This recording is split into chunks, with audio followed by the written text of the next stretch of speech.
14 फरवरी 2019 को पुलवामा में हुए आतंकी हमले की बरसी पर आज पूरे देश में शहीदों को याद किया जा रहा है। इसी कड़ी में वाराणसी के चौबेपुर थाना अंतर्गत तोहफापुर गांव में एक विशेष श्रद्धांजलि कार्यक्रम का आयोजन किया गया।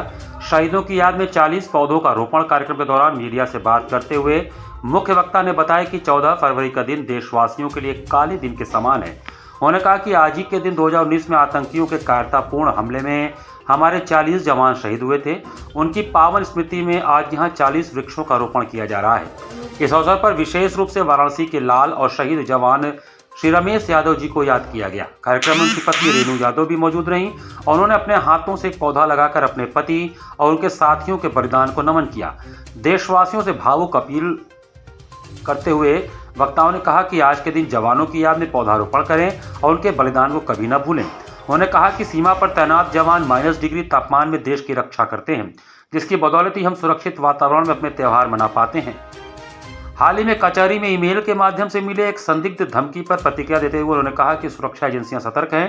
हालांकि जांच में कुछ भी संदिग्ध नहीं मिला, फिर भी हम सभी को जागरूक और सजग रहने की आवश्यकता है। सभी देशवासियों के लिए आज का दिन काला दिन के रूप में हम लोग मना रहे हैं और आज ही के दिन 14 फरवरी 2019 को आतंकवादियों के कायराना हमले से हमारे 40 नौजवान शहीद हुए थे।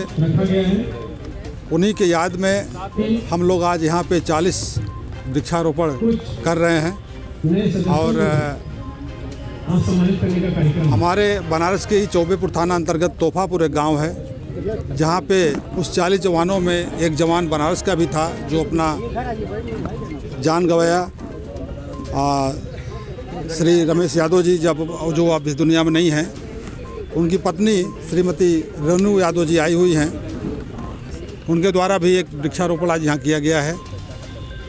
तो मैं पूरे देशवासियों से ये अपील करना चाहूँगा कि आज के दिन आप जो है शहीदों के याद में जो 40 जवान देश के लिए शहीद हुए, उनके याद में आप लोग वृक्षारोपण करें और पूरे देश में जो आज काला दिन मनाया जा रहा है उसमें शामिल हों। बहुत गर्व का दिन है कि जो ऐसी घटना आज के दिन घटा था और उसके लिए जो है उन्हीं की याद के लिए देश आज याद करता है।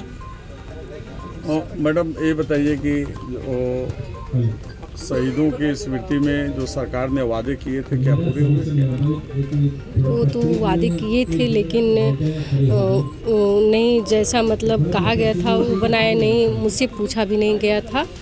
और ऐसे ही हाफ मूर्ति जो है उनकी वहाँ एक तरह से बस उसमें रख दिया गया है और जैसे स्मारक बनता है उस हिसाब से नहीं वहाँ बनाया गया है। और उसमें बोला गया था कि सब अच्छे से होगा, लेकिन कुछ हुआ नहीं।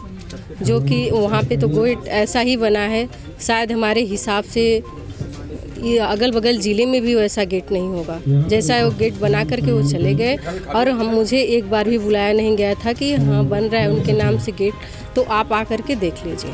तो शहीद रमेश यादव जी के मूर्ति के अनावरण और गेट के अनावरण में आप अनावरण भी नहीं हुआ था, मुझे कुछ के लिए बुलाया भी नहीं गया था। मैं